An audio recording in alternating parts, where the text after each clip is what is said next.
Hi everyone, for tonight's Nightcap and review, I'm having a soda and I'll be reviewing Reclaiming the Forgotten Goddess by Rebekah Sinclair. This is book 3 in the Forgotten Goddess series. This is an ongoing storyline, so you do have to read the previous books in order to read this. I am on her ARC and PR team, but of course I'm always going to give my honest opinion. And trust me, this series is so good, but this book is my favorite in the series. It is amazing and oh my god. I went through such an emotional roller coaster reading this book. I'm giving it 5 stars. I really recommend this series, and it would be just for this book alone. If you were to read this series, it's because of this book. So I love this series, like I keep saying, and I love this book, and I do recommend it, and I am giving it 5 stars. Now, these are the tropes, and these are the content warnings. Do pay attention. There were moments that you do get uncomfortable, but it really adds to the storyline and it really made it intense and it was a roller coaster and I enjoyed it. So what's this book about? So this book is about Rhea and Hermes, who are finally back together and reunited, with Rhea having most of her memories back. She knows who Hermes is and the fact that they're soulmates. And as much as they would like to bask in the joy and love that they have for each other, real life doesn't stop, and Ares is going forward with a campaign of horror against them and the mortals, and they know they need to stop him. Rhea, however, is struggling with the the things that she did while under his control, the horrors she herself committed, as well as the things she witnessed and also that were done to her while under Ares' control. But she knows she has to still push through all of this so that she can work on reclaiming all of her memories from all of her past lives, because they are vital to figuring out where all of her abilities are, as she has not fully reclaimed all of her abilities. She's like a demigoddess, half mortal, half goddess at this point with what she has regained, and she knows her memories hold the key to gaining all of her powers back, which she's going to need to take down Ares.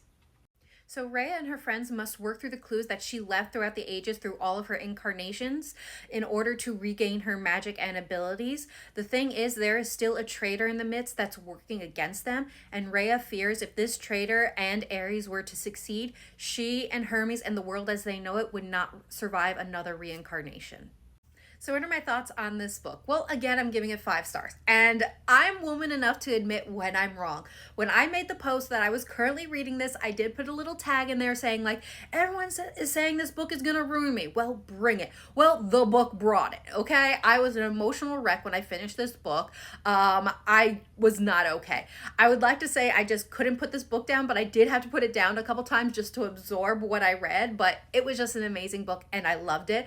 And I also want to thank you, Rebekah, that you didn't pull an Amber and like cut this off at chapter 53, because I know you two are cahoots to ruin things for your readers, that you guys plot how you're gonna make us cry. So thank you for not doing an Amber, and that yes, it leaves on a cliffhanger, but it doesn't cut it off in the middle of a scene like it did for Amber's book. Okay, I'm still miffed about that. If you had done it, I would have done the same thing like I did with her book and thrown it against the wall, but you didn't do it. We still get some cliffhangers and surprises at the end of this book because it is setting it up for the next one, so keep it in mind. But I just love this book, and I think the reason why this one was my favorite in the series is that in the first 2 books, you have the first book setting up the meeting of Rhea and Hermes, and they're just getting to know each other under this incarnation or reincarnation. And with the second book, you have her being taken and losing her memory again and having to get her back. And in this book, they're finally together. And yes, she doesn't have all of her memories, but they are working together as a team. And it's focusing more on the plot line and moving the story along. And actually, I really enjoyed that because it's not focused solely on Rhea and her memory. We're now really focusing on what Ares is doing and reclaiming her abilities. And I just really enjoyed that, especially when there's realm jumping. I love the worlds Rebekah creates. They're just so interesting, and all the characters and creatures you come across, it's just really well done. If you haven't gotten the hint, I love this book. It was so good. Again, it's my favorite so far in the series. I don't know how she's going to top it off with the next one, but I'm really excited. This book will be available 6/25, so June 25th. Definitely check out this series if you haven't. If you have, these are available for pre-order still.